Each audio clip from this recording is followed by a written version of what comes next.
neste lugar. Vem, Deus, vem neste lugar, Senhor.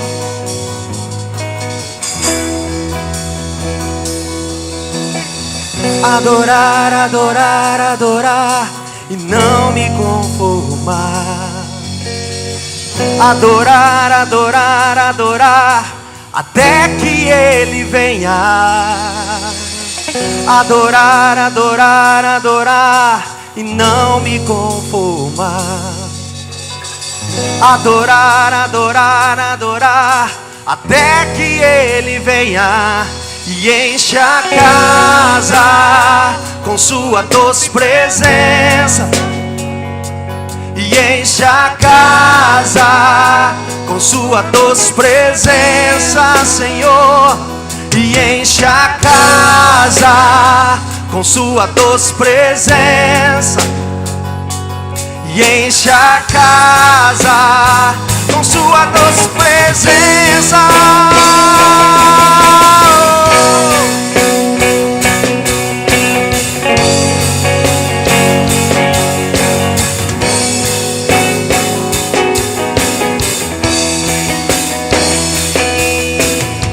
Adorar, adorar, adorar e não me conformar.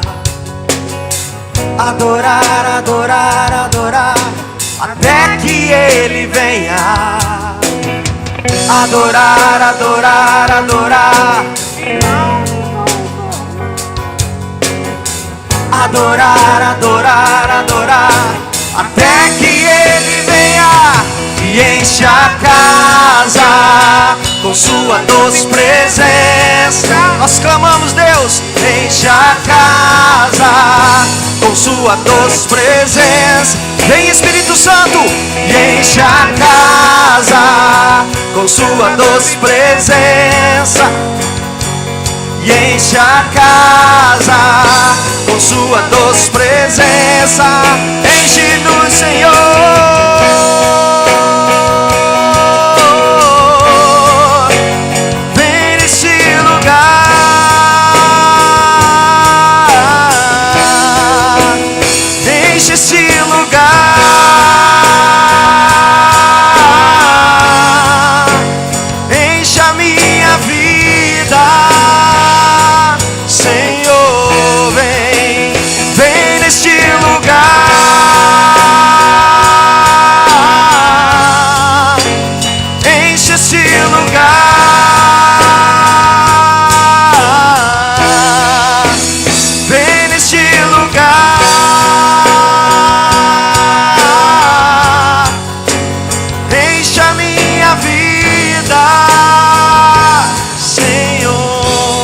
Seu coração, igreja, assim, ó. Enche a casa com sua doce presença. E enche a casa é você. Você é morada do Espírito Santo. Enche-nos, Deus. Que a sua doce presença, Deus, venha transbordar em nossas vidas nessa noite, Pai. E enche a casa com sua doce presença. Enche-nos, Senhor. Enche a casa com sua doce presença. E enche a casa com sua doce presença. E enche a casa com sua doce presença. Enche-nos, Deus. E enche a casa com sua doce presença. Nós clamamos. E enche a casa com sua doce presença. Aleluia. Que a doce presença do Espírito Santo encha cada um nessa noite. Amém, querido?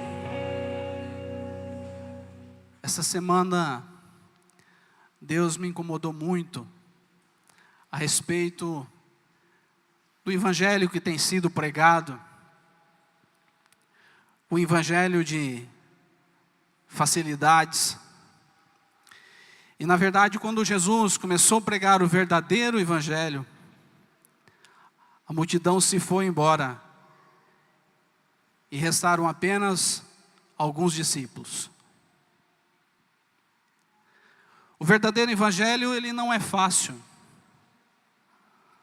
Jesus não disse que nós não passaríamos por dificuldades, problemas. Ele falou que estaria junto de nós, nas nossas dificuldades e nos nossos problemas. O que mais me espanta é que o evangelho que tem sido pregado não é um evangelho verdadeiro.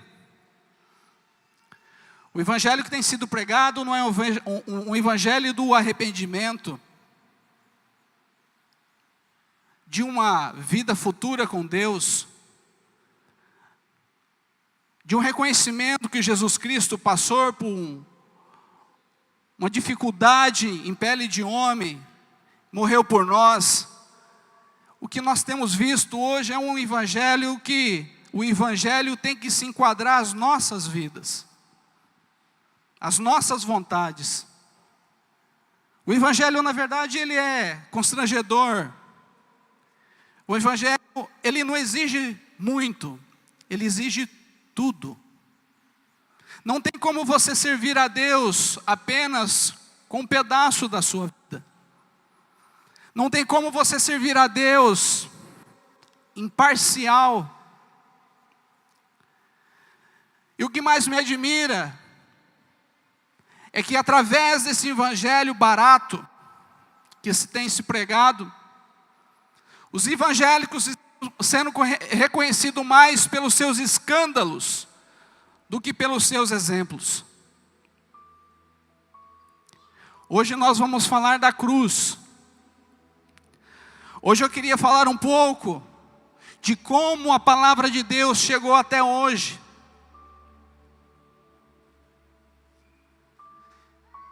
Mais de 50 milhões de pessoas morreram e morrem por amor ao evangelho. E estudando na faculdade, nós vemos sobre a história do cristianismo. E eu gostaria de falar a respeito disso antes de começar a pregação. Corri o ano 54 da era cristã. Isso aqui para você ter noção de quão alto foi o preço por o evangelho nos alcançar. Quando Nero assumiu o governo de Roma como imperador aos 17 anos de idade. Desde quando esse jovem imperador assumiu o governo de Roma, que a preocupação de um período muito difícil surgiria na vida da igreja. Era louco, violento e devasso. Ele mandou matar a sua própria mãe e outros membros de sua família. 10 anos depois, Nero estava governando Roma. E exatamente 10 anos depois, em 64, esse homem, com o intuito de construir uma Roma mais bela, incendiou. E diz os historiadores que ele se vestiu de ator, subiu sobre a torre de Mecenas e de lá assistiu as chamas consumirem a cidade. E esse incêndio durou 7 noites e 6 dias.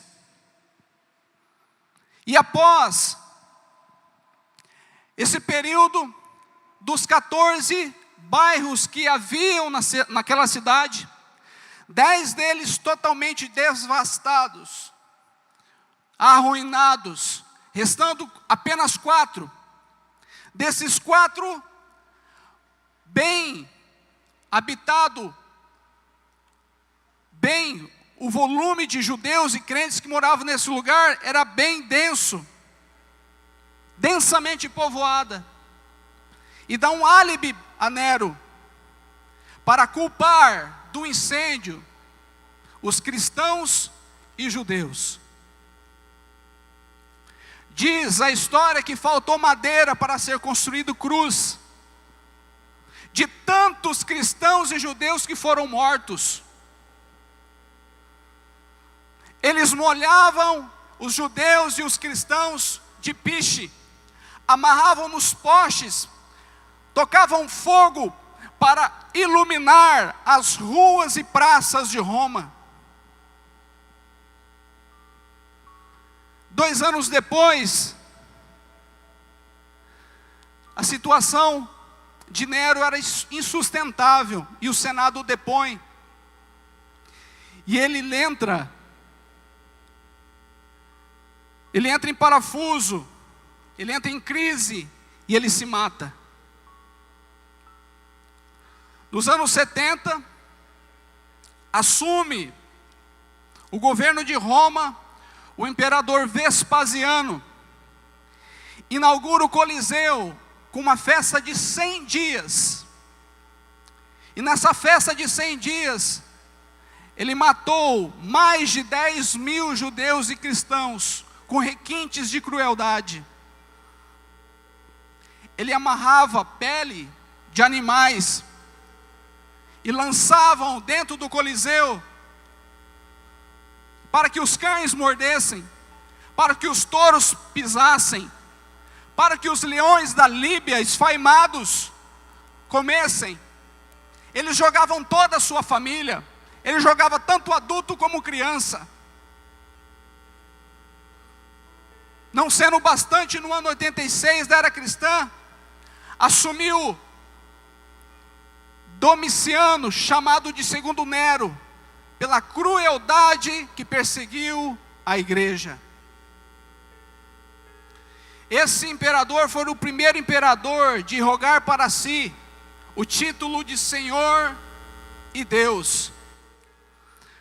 Pois esse imperador deportou o apóstolo João.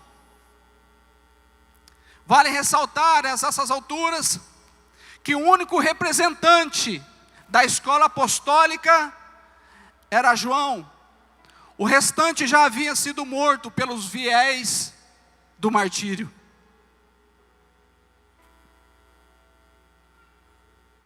Certamente o propósito de Domiciano era calar a voz do último apóstolo do Senhor Jesus, fechando-lhe todas as portas, isolando numa ilha vulcânica chamada Patmos.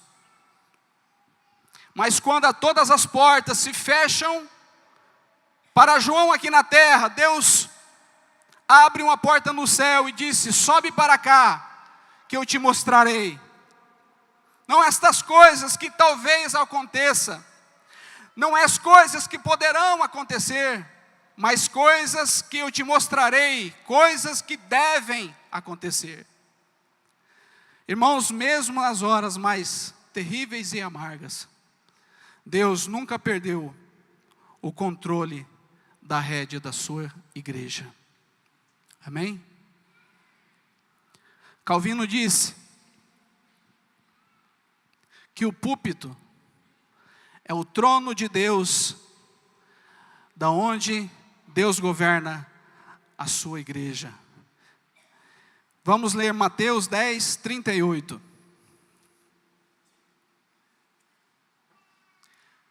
Quem não toma cruz, a sua cruz, e vem após mim, não é digno de mim.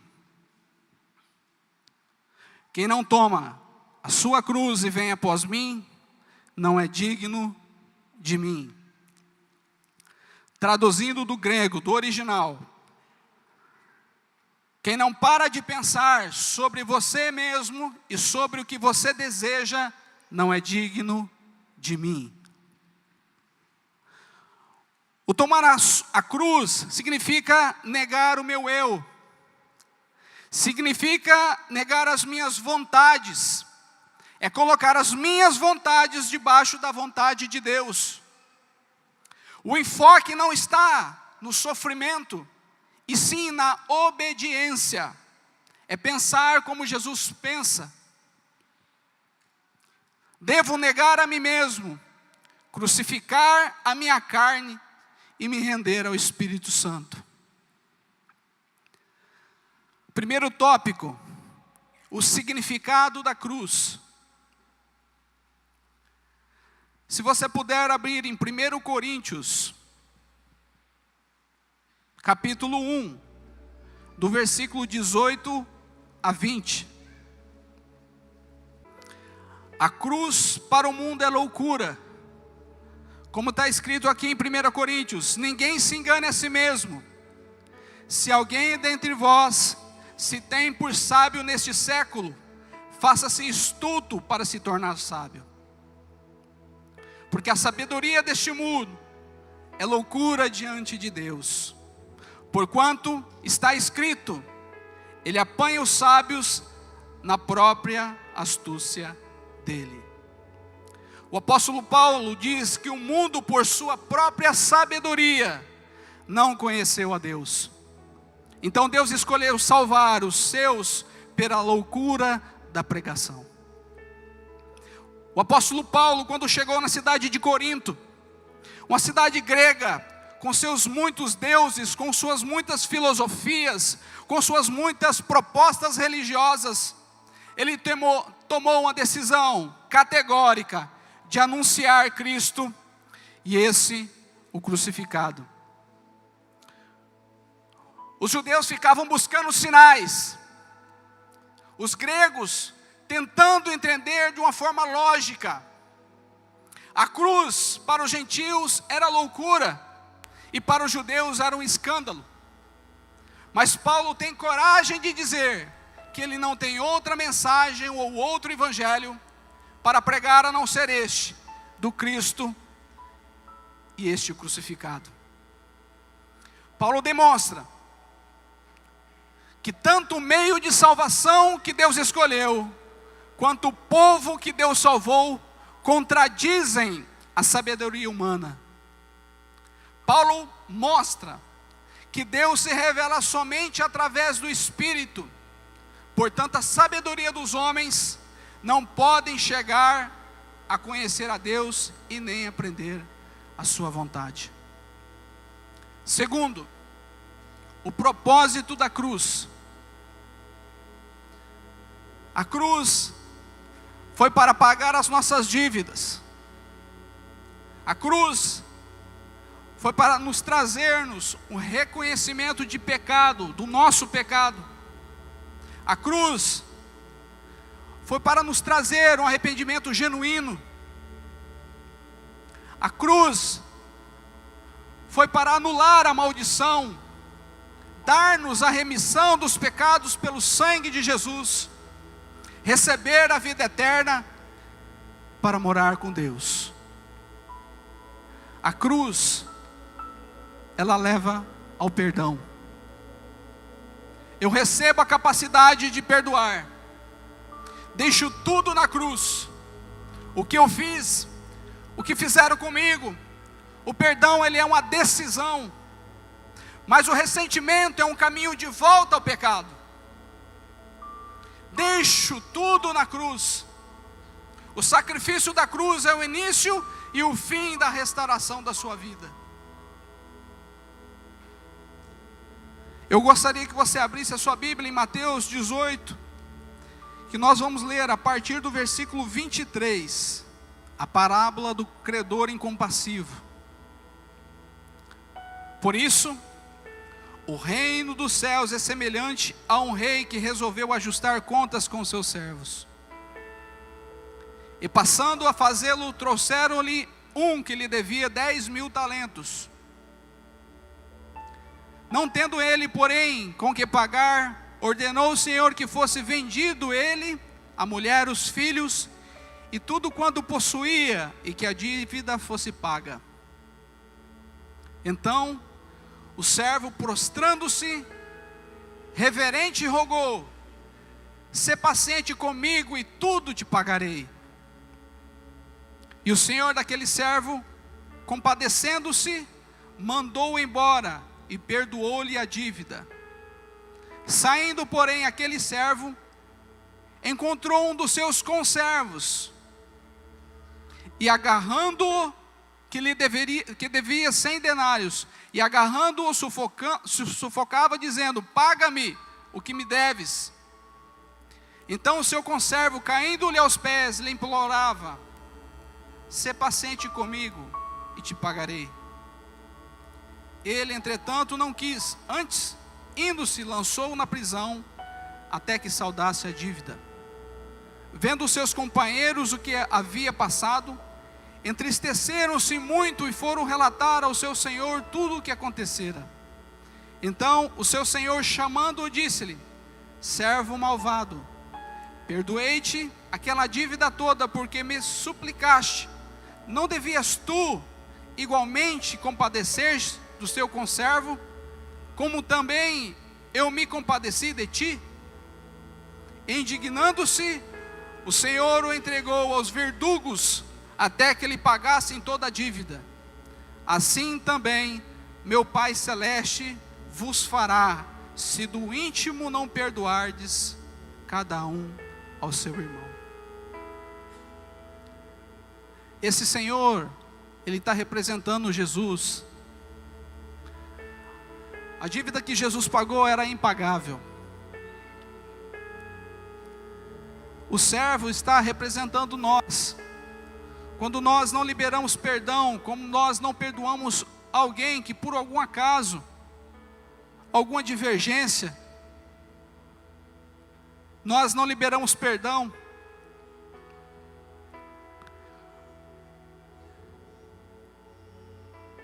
Um talento,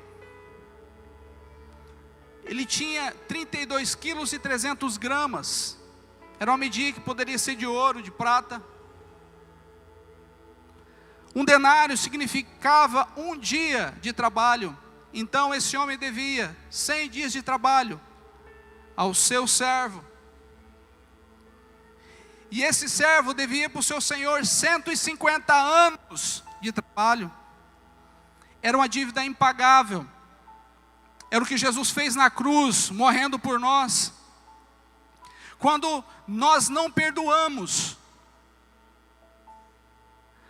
as nossas orações não são ouvidas, segundo afirma a Bíblia. Em 1 João 4,20 diz que aquele que não ama o seu irmão que o vê, como poderá amar a Deus que não vê? O perdão é uma decisão. Nós temos que decidir. Há coisas que dependem de nós, que tem que partir de nós. Quando nós decidimos a perdoar, nós nos desfazemos, nós nos desvencilhamos daquela pessoa. O que eu quero dizer? Quando você não perdoa uma pessoa, essa pessoa, onde você vai, ela vai junto com você. Você senta para almoçar, ela senta junto com você. Você vai viajar, ela vai junto do lado do carro. Você deita para dormir, ela vai junto com você. Quando você não libera perdão para a pessoa, a mesma coisa de você beber veneno, achando que o outro que vai morrer. Comprovado cientificamente que muitas doenças são de fundos emocionais por falta de perdão. Temos grandes exemplos na igreja de pessoas que decidiram a perdoar. Pessoas que teve o seu pai assassinado. Pessoas que teve o seu filho assassinado. Pessoas que teve o seu irmão assassinado e decidiu perdoar. Pessoas, homens, que foram abusados e decidiram a perdoar. Foram rejeitados pelos seus pais e confessaram o amor pelo seu pai, afundando todas as perspectivas do inimigo sobre a vida dele. O perdão é uma decisão. Eu acho muito difícil você ter um argumento mais forte do que a falta de um pai, de você perdoar um assassino do seu pai, do seu filho e do seu irmão. Mas Deus não vai entrar no seu coração e quebrar o seu coração e fazer, não, você tem que se arrepender, você tem que perdoar. De forma alguma. Essa é uma decisão sua, pessoal.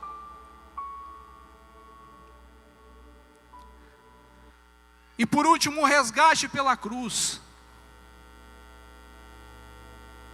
Adão nos tornou mortais. Romanos 6, 23 diz que o salário do pecado é a morte. Por isso que até os recém-nascidos morrem, por causa da natureza pecaminosa. Quando Adão pecou, ele transferiu o direito sobre a terra para o diabo. Salmo 115, versículo 16 diz: os céus são os céus do Senhor, mas a terra Ele deu-a aos filhos dos homens. Você pode me perguntar, se Deus sabia que o homem iria pecar, por que Ele o fez? Ele o fez para se relacionar com Ele. Deus não fez um robô. Ele fez pessoas livres, com direitos de escolha, com livre-arbítrio, para conseguir entender o tanto que Deus o ama, e para que através desse entendimento, se voltasse a Ele, se relacionasse com Ele. Efésios 1,4 diz que Ele nos escolheu e nos elegeu antes da fundação do mundo. Antes da gente ter esse corpo natural, Deus já estava fazendo decisões sobre a nossa vida. Aonde nós iríamos morar, com quem nós iríamos casar. Muitas vezes fala assim, não, mas a minha vida não está bem. Mas muitas vezes a sua vida não está bem, porque você tomou da mão de Deus as rédeas de sua vida. Você tomou a sua decisão, e não a decisão que Deus tinha para a sua vida. Você foi fazer um negócio, você não consultou a Deus. Você foi se casar, você procurou nos botecos a sua esposa, o seu marido. E depois você se volta e fala, Deus, mas por quê? Porque a consequência dos seus atos cai sobre a sua vida, porque você tirou de Deus o direito de governar a sua vida, e falou assim, pode deixar comigo que eu sei o que eu estou fazendo.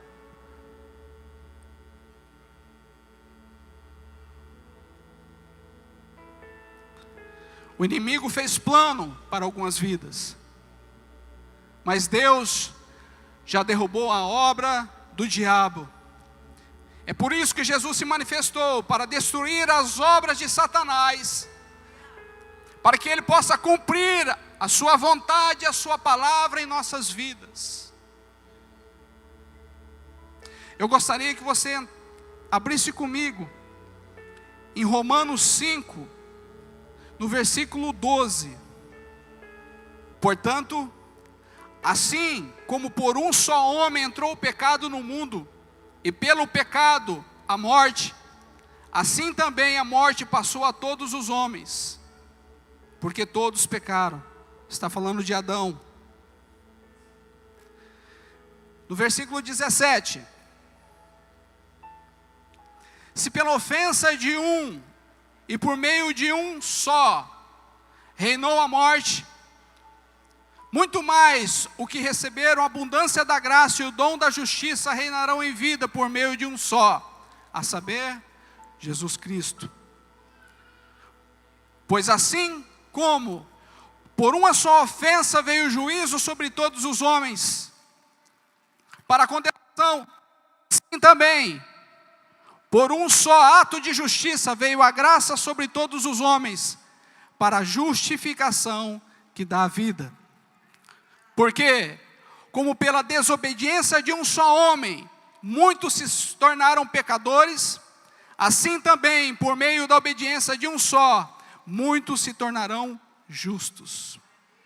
Sobreveio a lei que avultasse a ofensa, mas onde abundou a graça, onde abundou o pecado, superabundou a graça, a fim de que, como o pecado reinou pela morte, assim também reinasse a graça pela justiça para a vida eterna mediante Jesus Cristo, nosso Senhor.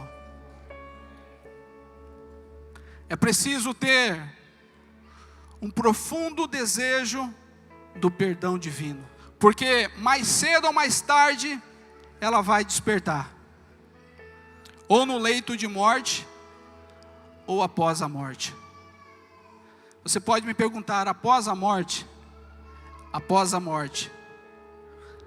Vamos lá em Lucas 16.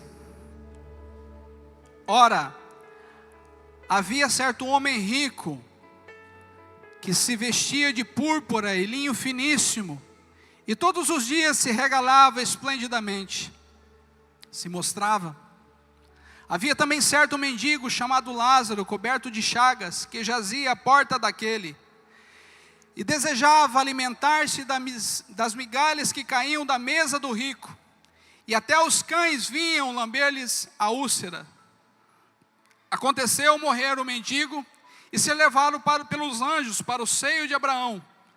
Morreu também o rico e foi sepultado. No inferno, estando em tormento, levantou os olhos e viu ao longe Abraão e Lázaro no seu seio. Então, clamando, disse: Pai Abraão, tem misericórdia de mim, e manda que Lázaro molhe em água a ponta do dedo e me refresque a língua, porque estou atormentado nessa chama.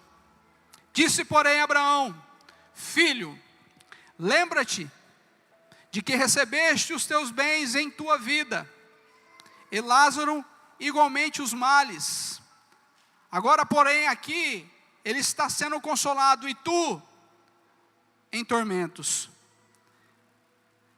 E além de tudo, está posto um grande abismo entre nós e vós, que de sorte os que querem passar daqui para vós não podem, e nem os de lá passarem para nós.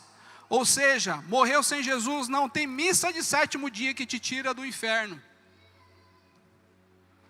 Então replicou: Pai, eu te imploro, que mandes a minha casa paterna, porque tenho 5 irmãos, para que lhe dê testemunho, a fim de que não venham também para este lugar de tormento. Respondeu Abraão: eles têm Moisés e os profetas, ouçam-nos. Mas ele insistiu: não, pai Abraão, se alguém dentre os mortos for ter com eles, arrepender-se-ão. Abraão, porém, lhe respondeu: se não ouvem a Moisés e aos profetas, tampouco se deixarão persuadir, ainda que ressuscite alguém dentre os mortos. Nós estamos vivendo os últimos dias. 2 Timóteo, capítulo 3 diz que nos últimos dias os homens seriam terríveis, avarentos, egoístas, presunçosos, arrogantes, sem amor à família. Está acontecendo isso hoje? Cruéis, inimigos do bem, amantes dos prazeres, inimigos de Deus.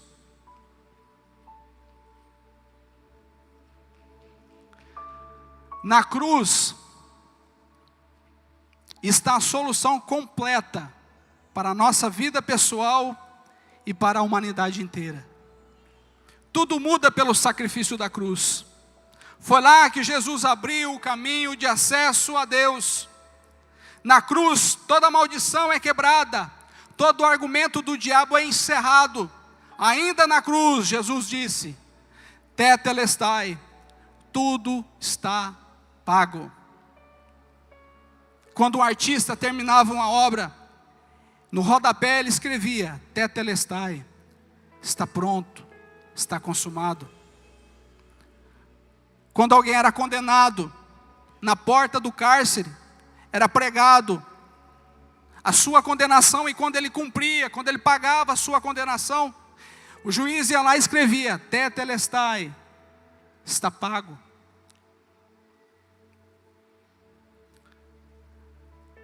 Nós temos a oportunidade de mudar a história de nossas famílias.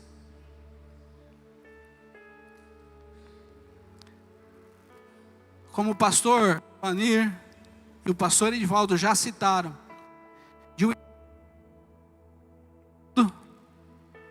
de um estudo de 2 homens que foram acompanhados durante 100 anos.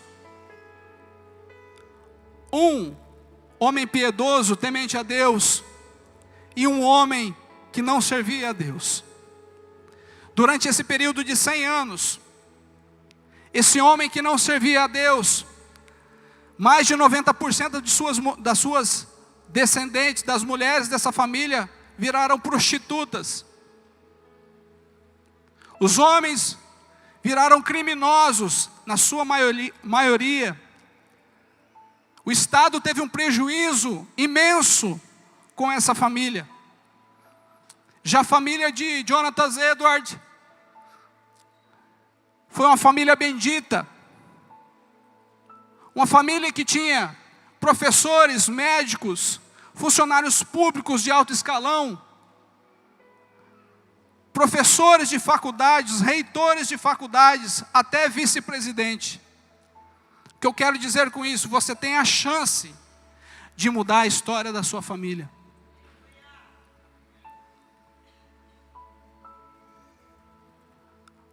A vida da sua família, dos seus filhos, dos seus futuros netos está nas suas mãos. O povo que saiu do Egito morreu no deserto. O povo do deserto morreu na terra prometida. E o povo da terra prometida não conheceu a Deus. A cada 3 gerações nós corremos risco de os nossos familiares, de nossa geração, ser dispersa dos caminhos de Deus e talvez sem volta. Qual que é o exemplo, qual que é o legado que você tem dado para a sua família? De um pai cego, bêbado, irresponsável, adúltero.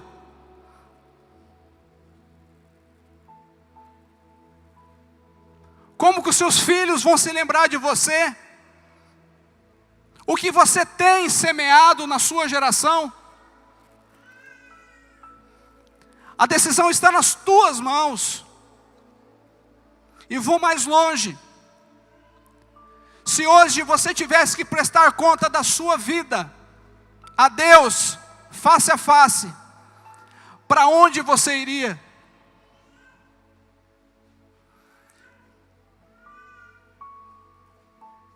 O cristianismo que você tem vivido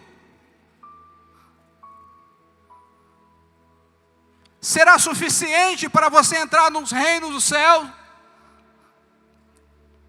A vida que você tem levada, muitas vezes preocupado mais do que a sociedade podre, chula, vai pensar de você do que Deus vai pensar. Muitas vezes você tem oportunidade perante a sociedade de honrar o nome de Deus e você se agrega àqueles que zombam de Deus.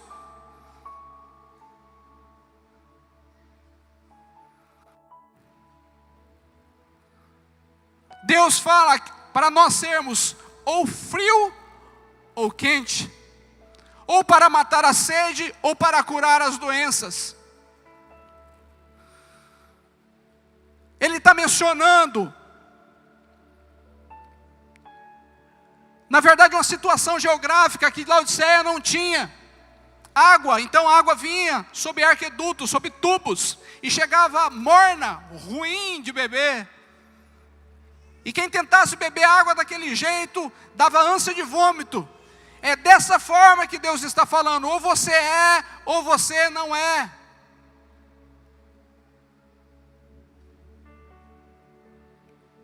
Mas a cruz,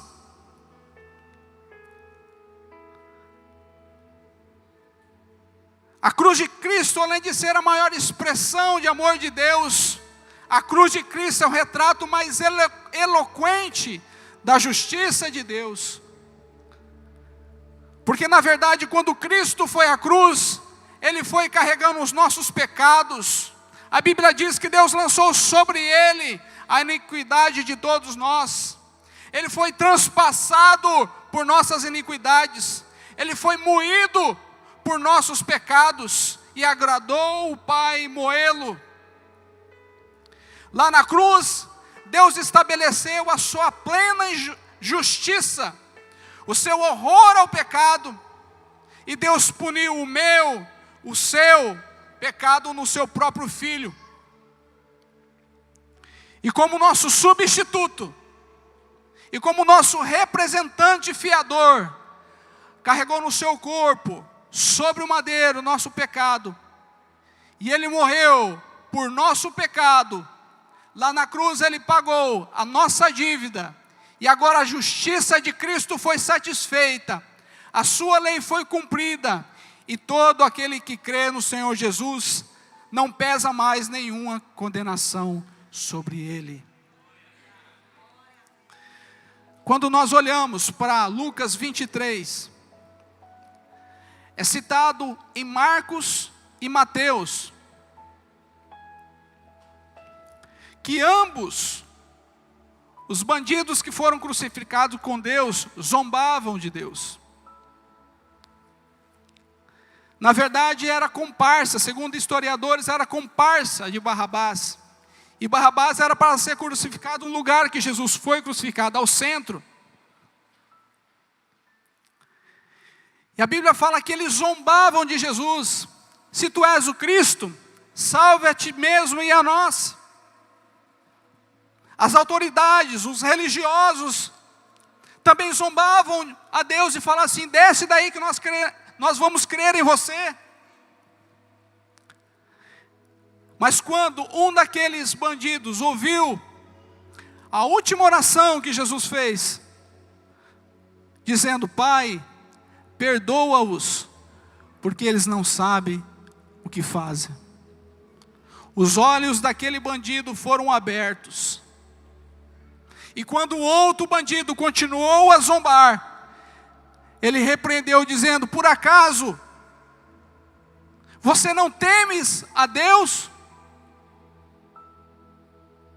Nós fomos julgados, estamos pagando pelo um ato que nós devíamos, reconhecendo que era pecador e arrependido. Primeiro passo. Esse, porém, nenhum mal fez, reconhecendo que Jesus era o Senhor.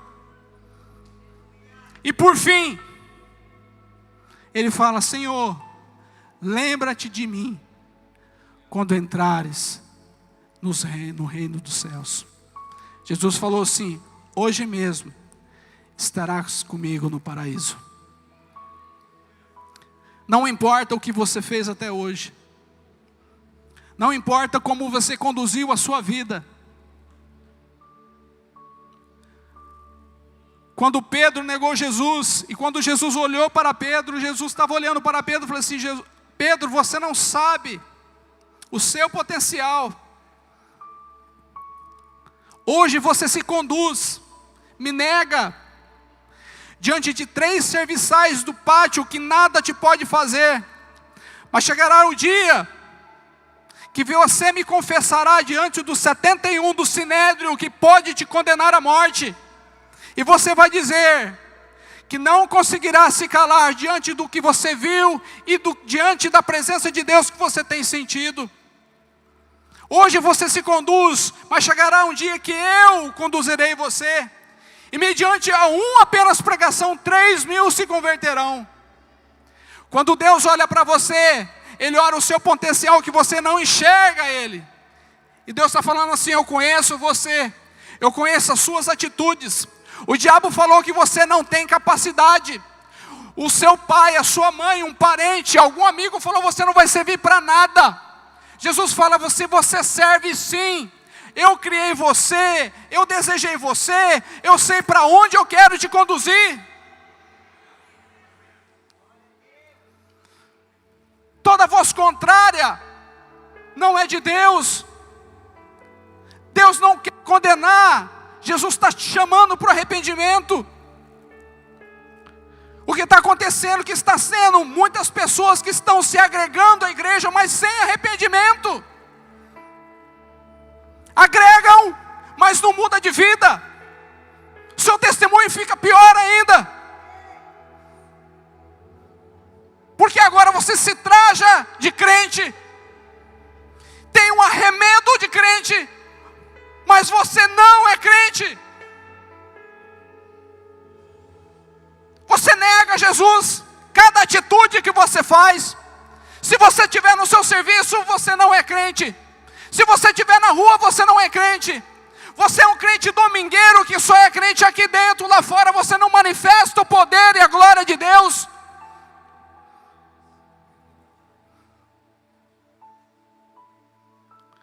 Os dias estão mais curtos, estão sendo abreviados, e nós estamos com as vendas nos nossos olhos, achando que nós estamos abafando.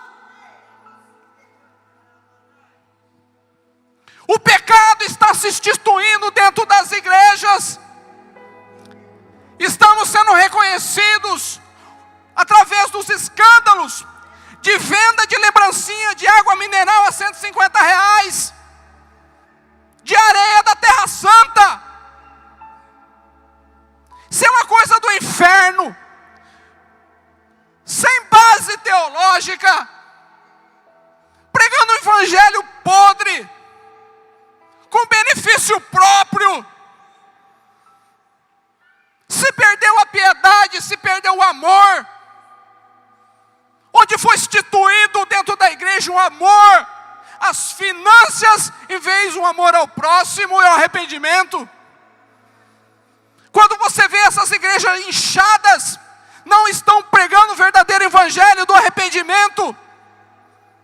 Estão se pregando se você comprar um pano, se você colocar um copo em cima da televisão e beber, todas as suas provações, tudo se acabarão. Isso é mentira! Deus nunca falou isso. Ele não poupou o seu próprio filho. Ele passou as mesmas paixões que nós passamos.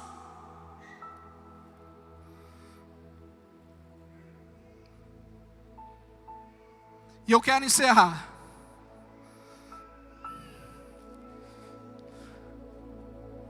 Apocalipse 1, a partir do versículo 9, fala da visão de João.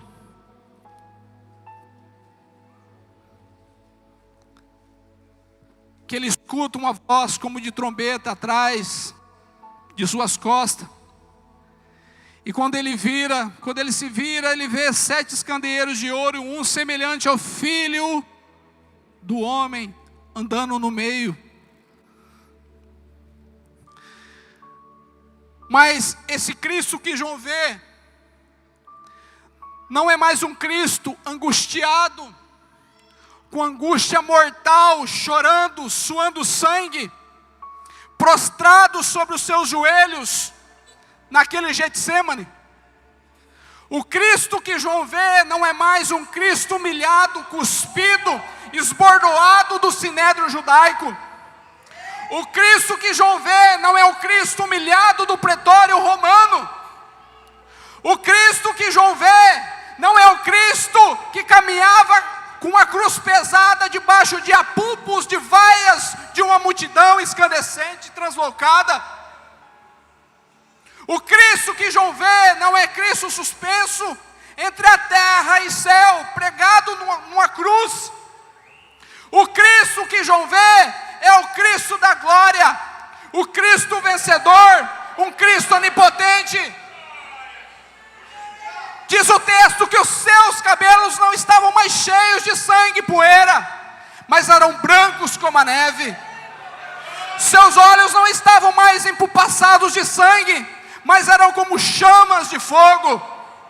Suas mãos não estavam mais esmagadas pelos cravos, mas sustentava a sua igreja. Seus pés não estavam mais presos ao lenho, mas eram como bronze polido. Sua voz não estava mais embargada pela sede, mas era como voz de muitas águas. Seu rosto não estava mais desfigurado, mas brilhava como o sol no seu fulgor. Quando João vê Cristo da glória, ele cai aos seus pés como morto. E Cristo põe a mão à direita sobre ele e diz: não temas, João, eu sou o primeiro E o último: eis que eu estive morto, estou vivo pelos séculos dos séculos, e a chave da morte e do inferno está sobre minhas mãos.